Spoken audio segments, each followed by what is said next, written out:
السلام عليكم خوتي، مرحبا بكم في فيديو جديد من سلسلة ملخصات السنة الأولى بكالوريا باش نستعدوا للامتحان الجاي. واليوم مع الدرس الثالث من مدخل اقتداء نماذج والحياة. المهم على بركة الله نبداو الفيديو ديالنا. ليتس جو.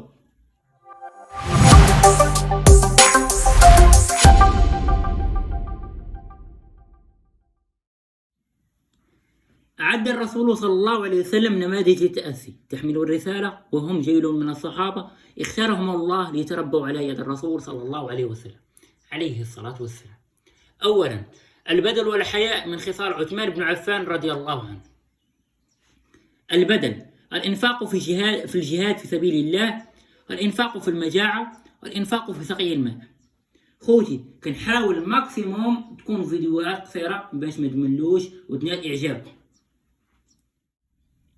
الحياء: عثمان أصدق الأمة حياء، كانت الملائكة تستحيي منه، وكان لينا لم يشرب خمرا ولم يقرب الزنا، عاقلا وقورا، أقرب خلقا بالنبي صلى الله عليه وسلم عليه الصلاة والسلام.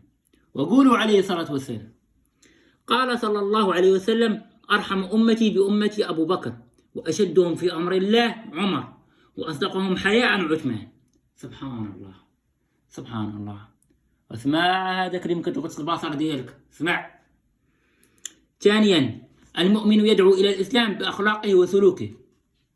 المؤمن الحق هو الذي يدعو إلى الإسلام بأخلاقه التي حتى عليها القرآن الكريم والسنة النبوية، كخلق الحياء والبذل والعطاء. اسمعني. الامتدادات السلوكية: لزوم الذكر تشبها بالصحابة، حمل النفس على البذل والعطاء، الاقتداء بالصحابة في أخلاقهم وسلوكاتهم. صافي، هادشي اللي كاين في الدرس. وحتى لهنا غادي نكونوا وصلنا لنهاية هذا الملخص.